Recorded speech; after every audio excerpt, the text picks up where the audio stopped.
Hi all, it's Emily Rand. Welcome to another edition of the show that was previously called LPL Talk. We've decided to call it the LPL Corner, and hopefully going forward, we'll try to remember to call it that. Today, I'm going to be going through the teams that have already qualified for LPL Playoffs and kind of breaking down what's been going on with them, whether they're looking to make a clear-cut run at the LPL title, who has the best chance at the LPL title. A few notes I want to make. If people have questions about who's going to qualify as the 8th and final team, or who I think kind of like navigating the web of wins and losses that have to happen for all of the teams that are involved to make it, I'll be answering questions towards that at the end of the show. So I'm not going to touch on the race for that 8th spot because it's so convoluted. And since playoffs start pretty soon, I really wanted to focus on the teams that have already made it. The other thing I'm not going to be focusing on as much today, just off the bat, so you know, is FPX, because I feel like we've talked a lot about them in our previous shows. If you do have any questions for me about FPX, I'll be happy to answer them towards the end of the show. But just so you know, in the specific playoff breakdown, I'm going to be focusing more on teams like RNG, which is where we're going to start. So I think the main narrative around RNG right now, especially since they have not looked particularly good, even in some of their wins. I think the main narrative, the thing that everyone always asks me in chat, is when is Easy Eye coming back? So I'm going to table that question for the end of the RNG discussion. And I'm actually going to start off by talking about Xiaohu, because I think that Xiaohu's role on this team is incredibly important. And I also think that he sometimes ends up getting the short end of the stick a lot of the time in terms of what he does for this team. So Xiaohu to me is a mid laner that, and we're about to see him pop off on Corki here. He's a mid laner that does a lot, and I know that his performances are frequently classified as incredibly inconsistent. Corki is actually one of his best champions, so it's always nice to see him kind of playing that. But I think Xiaohu does so much for this team that goes unnoticed in terms of how he plays mid, what he does for his junglers. And I think going into this split, Xiaolongbao was one of the junglers that I really was wanting to focus on because he was brand new. He performed so well, in the LDL, and we've seen him have some shake, right? Like we've seen him kind of go from doing super well and pulling off these amazing risky invades and all this other stuff, and then also just kind of inting at times. So a lot of that is due to lack of experience. It's pretty much what I tend to expect out of a lot of LPL junglers that come into the league. And I think where Xiaohu comes into this is that for mid jungle, I know I harp on this a lot just in any League of Legends analysis. Mid jungle is so important to any League of Legends game, regardless of whether you have a mid laner who just kind of wants to sit and focus and farm, or whether you have a mid laner like Doinby who's just going to shove the wave and roam and let maybe several minion waves crash into his turret. That is super important. And then you also want to take a look at what your jungler wants to do, whether they want to farm up and be a formidable team fighter later on, whether they want to consistently be in lanes. Karsa, I would characterize as a bit more of the latter, who was previously on this team. But then for a lot of RNG's heyday, I would think in 2018, he was splitting time with MLXG, who's the opposite, right? Like he's constantly in lanes. He's skipping camps to be in lanes. He might be ganking at level 1. Who knows? Maybe he doesn't even know. So I think that when you look at Xiaohu's performances across the split, one thing I want to clear up is that I do think a lot of it is due to the fact that they do have a very inexperienced jungler who is a rookie, who doesn't have the same kind of synergy. We saw Xiaohu have similar synergy issues actually with Karsa, in my opinion, when they played together, where he, despite the fact that he was a lot more risk-takey, I did not say that correctly, but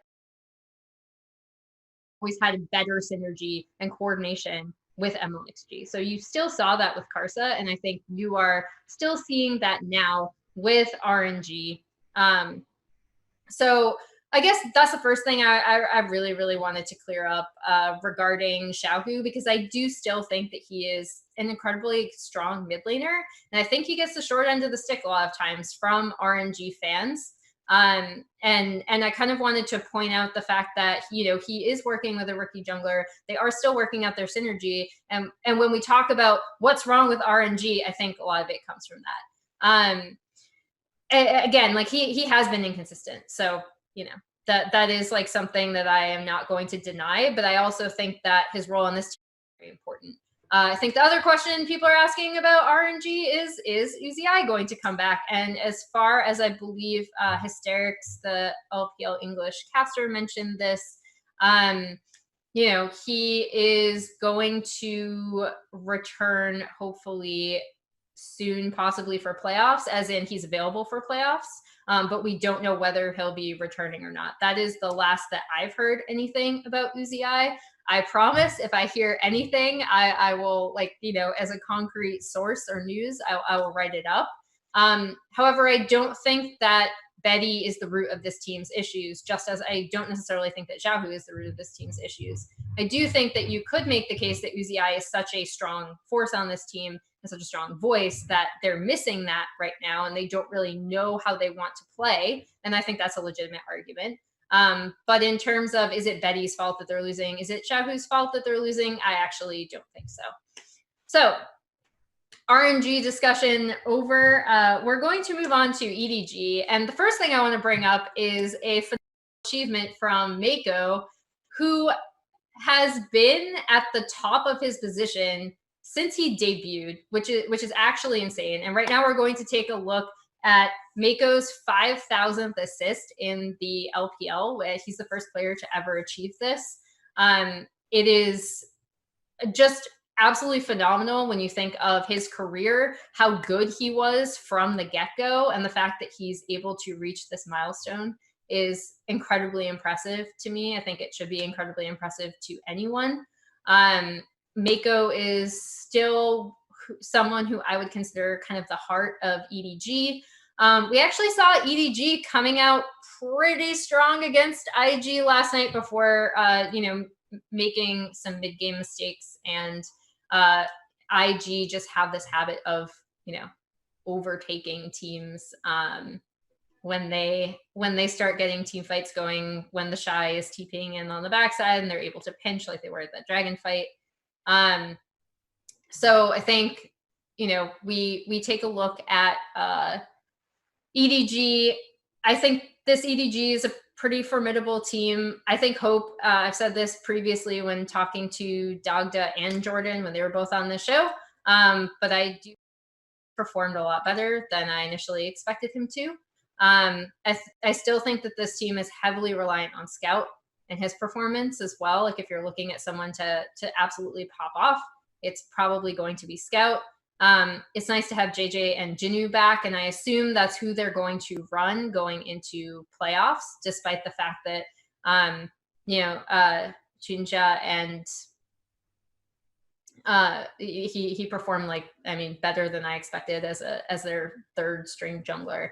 I think that it should be Jinu and JJ. EDG is a team that I'm actually looking at to maybe make kind of a surprise run if they can be a little bit more consistent and not make as many mid-game mistakes. So that's kind of my thought on EDG right now as a microcosm of them. Someone just asked, do you think RNG will make a comeback? I think it's possible. I am honestly curious to see if they are going to, just, he hasn't played UZI in for playoffs, just because that's an option. I don't know. I think my thoughts on whether RNG can make a comeback are going to involve whether Uzi is coming in or whether they end up looking a little bit more coordinated or cohesive in terms of having a play style. Now we're going to move on to Top Esports, which I think everyone was super happy to see JackeyLove's return.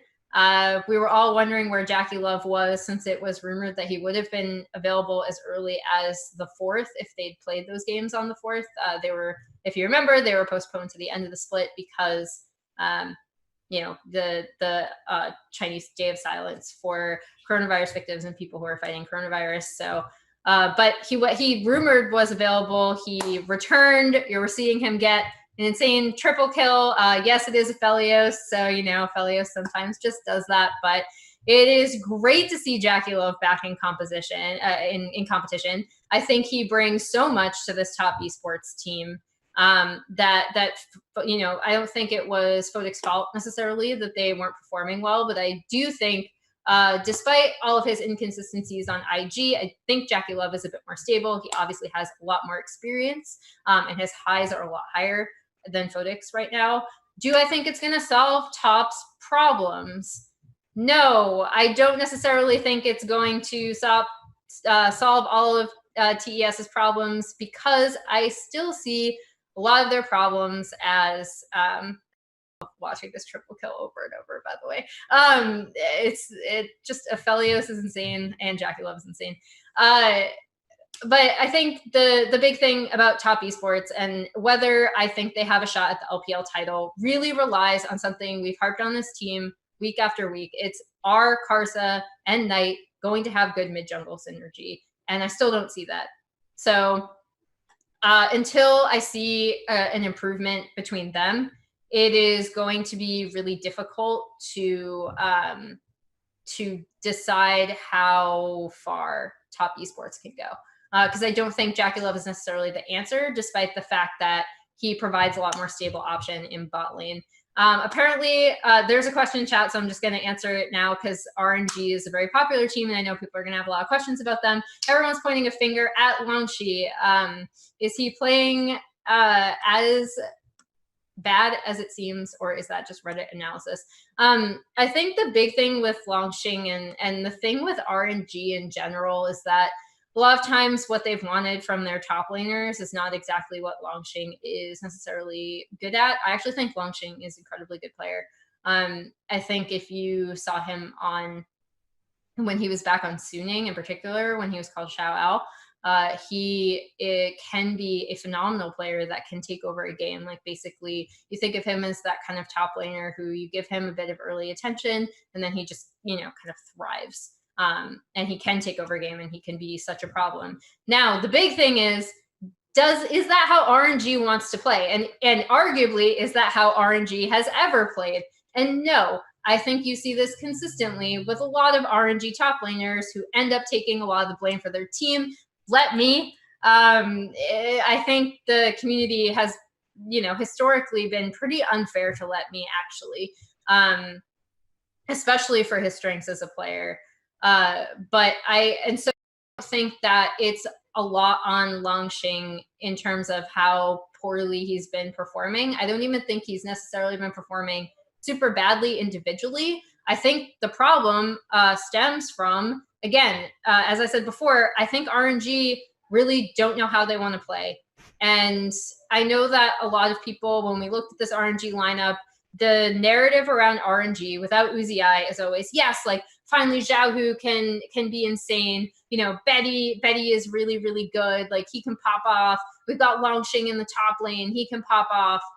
We have a new rookie jungler who's like super aggressive and did really well. And it's not, for whatever reason, it's not working out. They just seem pretty directionless. I too miss Let Me, by the way. Again, I think he got the short end of the stick from the community a lot of the time. So I think, that's where I stand with Longxing and RNG. Like, I don't think it's fair to blame him again for the problems on this team. I actually don't think it's fair to blame anyone on RNG, but I do think as a whole, they look really directionless, in my opinion. And does that mean Uzi needs to come back? I mean, maybe.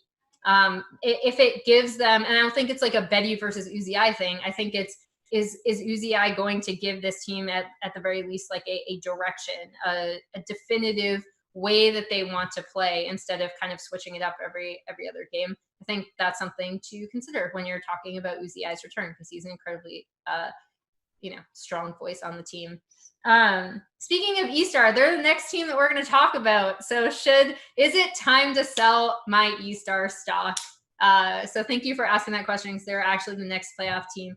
I want to talk about eStar have kind of hit the wall that maybe a lot of us might have suspected they were going to hit a lot earlier in the season. I love eStar. We see so many teams like this in the LPL. They're just full of really young talent that happen to get along really well together, that coordinate really well together, that know exactly what they want to do.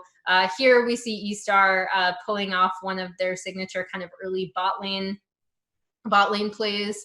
I think the big thing to me about eStar is they are a bit predictable in terms of play style. And I do think teams are starting to figure that out. I also think that some of eStar's wins did come off the back of the fact that they are super well coordinated. They are incredibly talented individually. And that was giving them wins against, in certain situations when maybe they shouldn't have had that win. I have a very specific LGD game in mind when I'm talking about that. Actually, I can see a team fight that's happening. The LGD just gives the game to eStar. So I think that's it. I don't think eStar are bad. Do I think they can make a title run as they are right now? No, I actually don't. I think for the spring, at least, they have hit their wall in terms of how far they're going to progress. I think if I'm going to see them blossom into something more than they are, it's going to come in summer when they all just have a little bit more experience about the game and game fundamentals.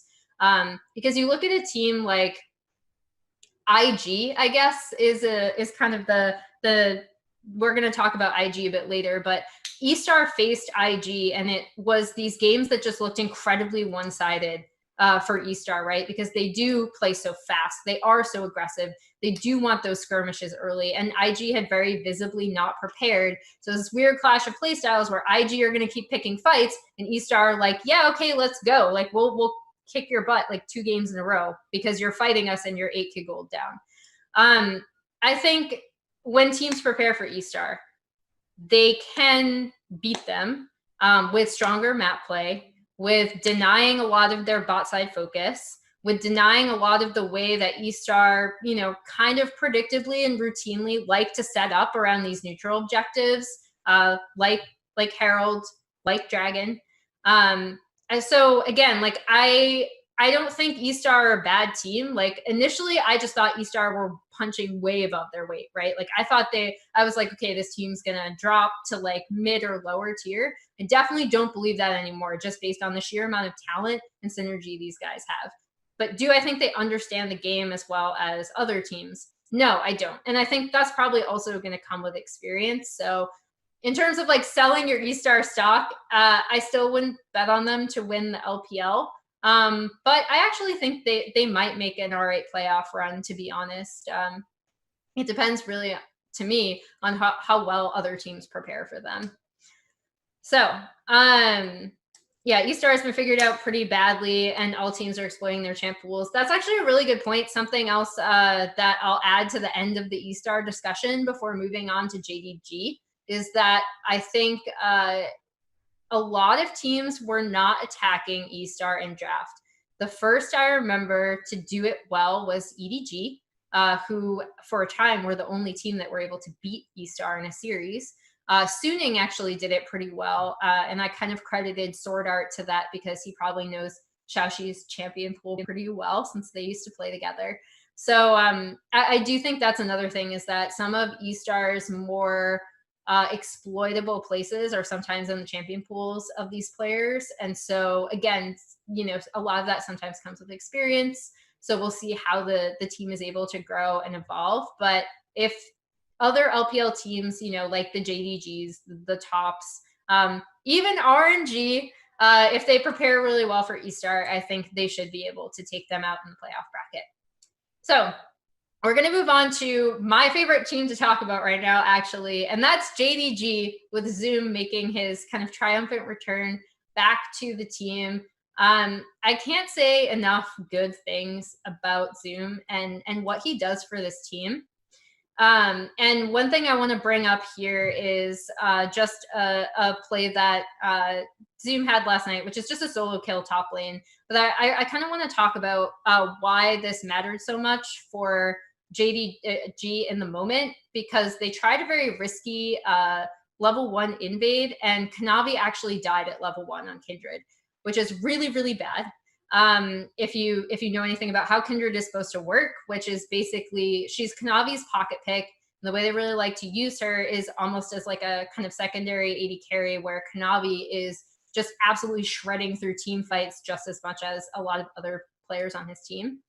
Zoom is honestly one of the strongest, if not the strongest top lane tank player in the world.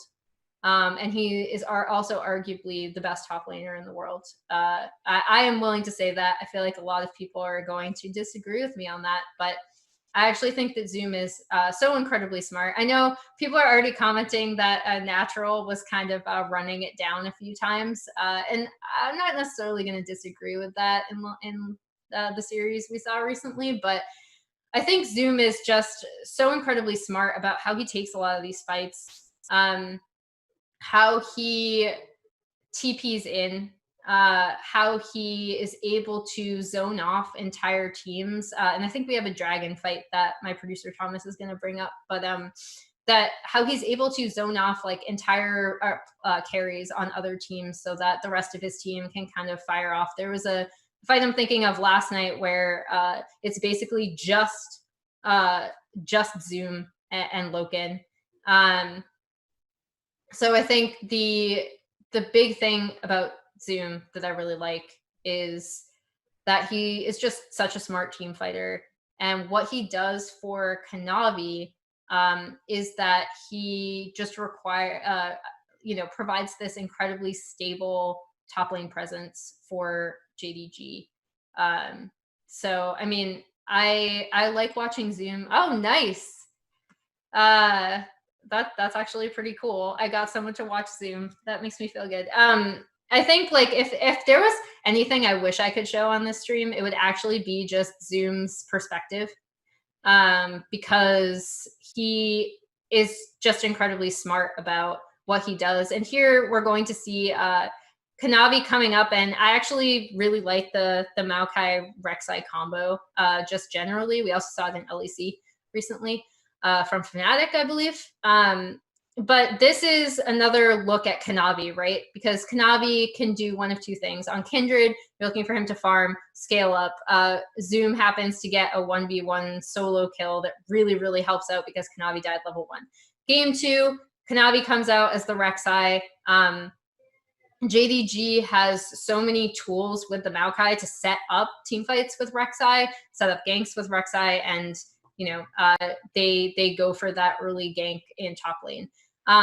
Zoom is just, I mean, like I just can't say enough about his team fighting micro, his decision making, his teleporting. I actually think it's something that we've also praised a similar former JDG top laner that you may not have known was even on JDG in Morgan, because I think Morgan is also good at these things too on WE. Not as good as Zoom, but I think you can definitely see a pedigree of, Morgan learning these things from Zoom, adopting really specific parts of his play style, and really applying that to heart. JDG in general, I actually think that they should be not even a dark horse to take the title, but they should be a definitive title contender. For me, it's IG, which is the last team we're going to talk about. FPX, which I already mentioned. We're not going to focus too much on FPX because I've spent an entire episode on FPX. If you want to go back, I addressed the situations with Gimgoon and Khan, and then we actually touched on FPX again last week. But I still think they are obviously one of the top teams in the LPL. And then, so it's IG, FPX. And then in my opinion, I think JDG has a very good chance at the LPL title. I think this is a team that is incredibly smart. I think Zoom coming back opens up a lot of options for Kanavi. Like I said, like we saw the two different plays where Kanavi can go into lanes early. He can farm up early and really rely on Zoom to still be that steady top lane presence. And it makes a huge difference than when they were playing with 705. Last team I want to touch on, IG, of course. Everyone's favorite or not favorite, maybe, because they might get tilted at some of their in-game decision making. We are going to take a look at a clip from IG's game last night. And the thing I kind of want to talk about with IG specifically is that in this IG EDG series, you see a very classic standard IG comes back in these team fights. Here's the shy on, on Aatrox, and he's coming in and he's, just like destroying teams on the back end. Here he actually ends up going too far, which I picked this clip specifically because this too is IG. So I think like in any IG game, even when they win through coming back in these team fights like that, I think that you see all sides of IG. But in terms of what this team is good at, they typically I think sometimes they over focus on getting good laning matchups or champions they like to play, but they typically do focus on having pushing lanes. They do focus on making the most of their individual mechanical skill. And I think Leon has been a really interesting addition to this team. They've been starting him a lot more. He is a lot more farm focused than we saw from Ning, right? Ning would be in lanes very early. When we've seen Ning play this year, he's typically in lanes where Leon likes to sit back and farm a bit more. I think it's given a slightly different dimension to IG. And I also I think we harp on IG a lot for being dumb, right? Like we're just like, oh man, like IG, they just threw here, or they're picking team fights and they're 10K down. Like, why are they doing this? Why are they picking skirmishes when they're down? Why are they costing themselves this mid game when they could just kind of relax and not fight and end up outdoing their opponents later? I think the big thing I do want to touch on with IG is that this isn't necessarily a stupid team. Like, they do know how they want to play the map. They do know how they want to focus on objectives. It's just that a lot of the time they also really like to fight, and that can be their greatest strength. And it can also be their downfall, depending on when they choose to pick those fights. But I don't think it's like easy to say that, IG are just dumb and they're only good mechanically, because I do think you see very definitive playstyle from IG. And I also think you do see them focus on certain things around the map. So I just want to clear that up. No LPL team is stupid, Emily. We'll see about that. Puff is not worse, if not better, than JackeyLove. Does IG have a definitive weakest link? So I think there are a few things that you could pick on with IG outside of their propensity to pick early team fights, because I think, I mentioned the E-Star series earlier, but E-Star is a team that likes to play incredibly fast. They're typically, ganking lanes fairly early, level 2, level 3. Whereas Leon, we've seen him hang back. We've seen him farm a bit. So I think that was a kind of stylistic mismatch for IG, especially since it was very obvious from their drafting that they did not prepare for E-Star, and also very obvious from their in-game movements that they did not prepare specifically for E-Star. Otherwise, they just thought they could ignore that preparation and do whatever they wanted. Obviously, that didn't work out.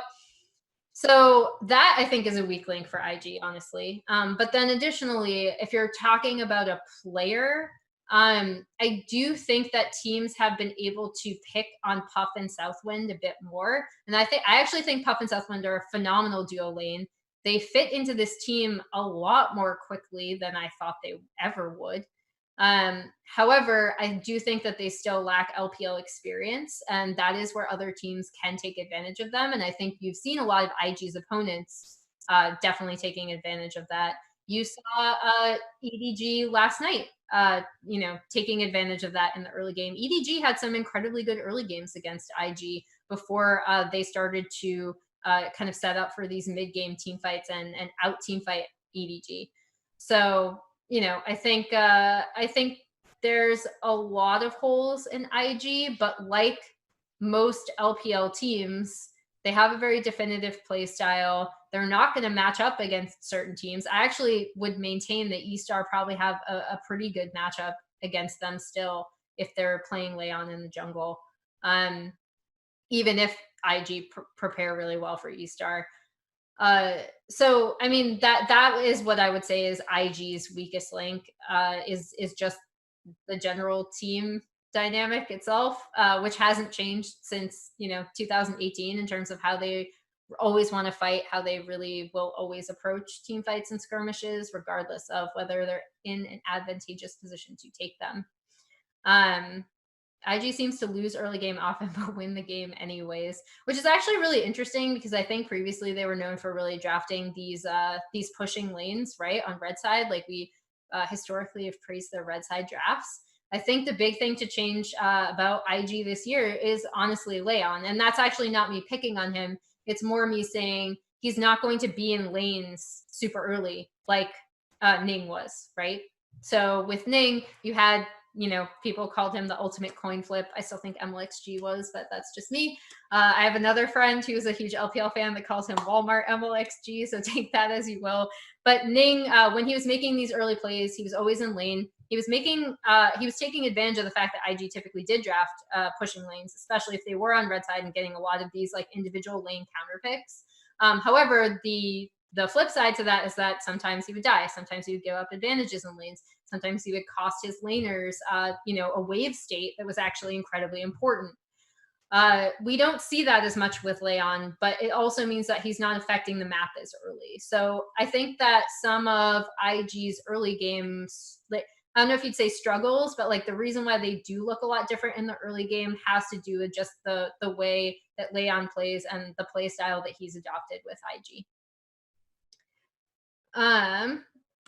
How do you think that IG would pair against C9 or Fnatic? The Fnatic matchup would be really interesting to me, especially since I saw a lot of cool things that Fnatic was doing in their side lanes this past weekend. I think for me, the very obvious lane matchup to look at would be Rookie versus Nemesis. Because I do think when he is off his really specific champions, Nemesis is not going to be able to stand up to Rookie in lane. I think Rookie is just a more well-rounded, like stronger laner. So if IG was able to take advantage of that, that would be a way that they could, take Fnatic down. However, Fnatic, I think that they have just an incredibly strong understanding of how they want to set up for a lot of skirmishes. They typically pick like, I'm trying to think of the exact game, like which, I think it was game 1 against Mad Lions this past weekend, the Maokai Rek'Sai game that I was referencing earlier. I think Fnatic did a really interesting thing where it might not be optimal objectively in a draft or optimal objectively in a competitive game, but they basically had Hylissang take TB, and they were able to affect both sides of the map pretty much at once like that. And I think that would be something that I would be interested to see if IG could react to, because I think it would take them off guard. Nemesis is willing to play a lot of champs outside of his comfort zone. My point is more that I think they would be able to, that Rookie would just be a stronger laner in a lot of those situations. I mean, Rookie is like one of the best mid laners in the world, if not the best, in terms of just like raw laning power, like one matchups. I think he's just really, really smart about the way he plays lane and the way he knows a lot of these matchups. EU junglers are very weak versus LPL junglers. It'd be interesting with IG though, because again, we've talked about Leon and what he likes to do, and he typically doesn't like to get in lanes very early. He likes to hang back. I think very highly of Selfmade. For whether IG would win, I actually think that'd be more on IG than Fnatic, to be honest. Because I think IG, if they just pick their skirmishes right, if they draft well to their strengths, if they pick pushing lanes, I think they overwhelm Fnatic that way. But I'd be more interested to see that matchup than C9, where I think it might be a little bit more one-sided in favor of IG. How would Mad Lions match up with E-Star? Oh my god, that'd be so fun. That'd be like you'd have like 60 kills for sure. That would be, now I like really want to see that actually. I think both teams would be trying a lot of plays early. Not all of them would work out. You'd basically see a lot of incredible individual mechanical plays from both teams. And I mean, they're actually like, they're not similar in play style, but they are similar in terms of how they would like approach the game, or like generally how they play, I guess, which is just like young team of really like raw, mechanically talented players. I do think that eStar would likely have the edge because I think across the board, I'd say overall they have more talent, which is kind of surprising to me because I didn't expect to say that about eStar coming into this year. So I actually like was definitely an eStar doubter from the get go because I didn't know their roster until very late. And then even then, it really seemed like, despite the fact that PDD has like an actual incredible history of scouting talent, go back and look at his Young Miracles rosters and see where all of those players have ended up. This guy has just an insane eye for League of Legends talent that, you know, very few people have. I still didn't believe. I did not believe in PDD. I'd seen Xiaoxi and Wink a bit, and I thought they were fine, but I didn't think they were anything near what they've both been showing this year. So I missed the time when EDG versus RNG used to be the best without a question. That was always really interesting because that was when EDG would focus over, in my opinion, sometimes over focus bot side, and RNG were also a very bot like resource heavy team. And that was always a really interesting matchup because it's two teams that kind of sometimes abandon their top laners. I used to joke around with Kelsey Moser that like the worst job in the LPL was to be an EDG or RNG top laner. And obviously that has actually changed this year because EDG have started going topside a lot more, which is, you know, has been shocking to anyone who's been watching EDG through the years. And then, yeah, does anyone have any other questions for me before we round this out? I'm not going to go through the web of playoff matchups because it's actually, I don't know the like I don't feel qualified to speak on the tiebreaker rules. So if someone in chat actually does know definitive tiebreaker rules for LPL, like please let me know. I'm very sorry. I feel like that's something I really should know, and I didn't bring to the show, so that's completely my fault. However, there's like a mess of basically how many different teams can make it into that final playoff spot. What can WE do to improve in summer? I am so sad that WE lost last night. I was really like kind of pulling my hair out at that series because it seems like a lot of the time WE really shoot themselves in the foot because they don't necessarily understand how they want to play out their compositions or how they want to make the most of who is performing really well on their team. I actually think as early as last year, I've really liked Beisheng. I think he is a really good jungler. Jomung and Missing have been an incredible surprise to me.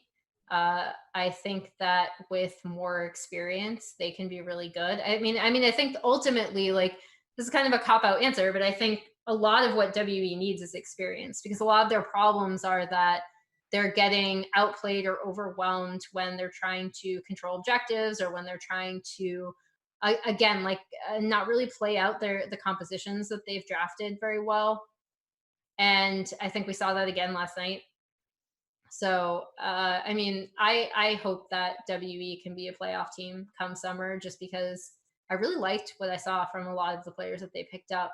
In again, kind of a surprising way. I talked about this with Dogda last week before they kind of went on a little losing streak. So, Let's see, kind of an abstract question. This is gonna be my last question, according to my producer Thomas. He's like, "Why are you dragging the show on?" No, I'm just kidding. He's amazing. He's not saying that. An abstract question, but do you think there's a combination of 5 players on non-playoff teams that could compete with title contenders? Ooh, that's an interesting question. Let's see who we've got. Because I think like honestly, the answer in the LPL to this question is always yes. Just because even the bottom, like the quote unquote bottom tier LPL teams, always have players who can perform insanely well individually. This is also unfortunately, like, I don't know, not who is non-playoff team. I've said this before, but like I really want to get Mole off of Victory 5 so that maybe he can get on another team. I think he is incredibly talented. I would like to see him on a team where he is surrounded by by more talent. Because I just think watching him on that team is kind of unfortunate right now.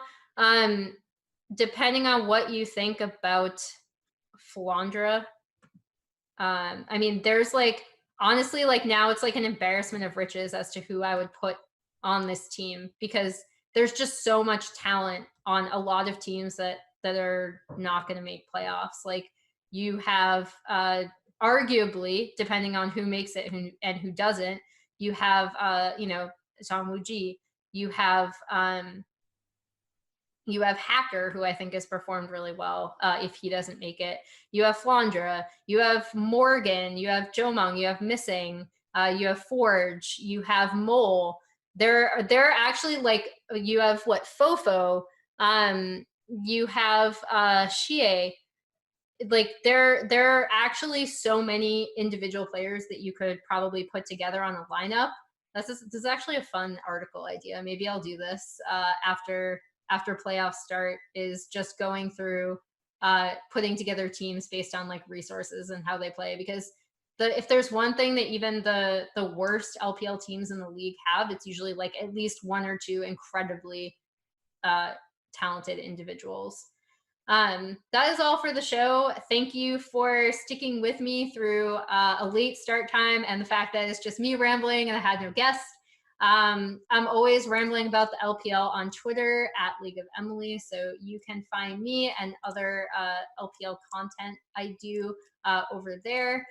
Next week, we tentatively may have an LPL player interview. I'm looking at setting that up with the LPL team, so I'll be able to do translated interviews with Chinese players, which would be amazing to have on the show. So that is in the works. I know they want to do it. I know I want to do it. It's just a matter of setting it up and doing the video. So hopefully we'll have that. But if not, I'll have another guest on to break down some more LPL matches. So thank you very much. And I will see you next Friday.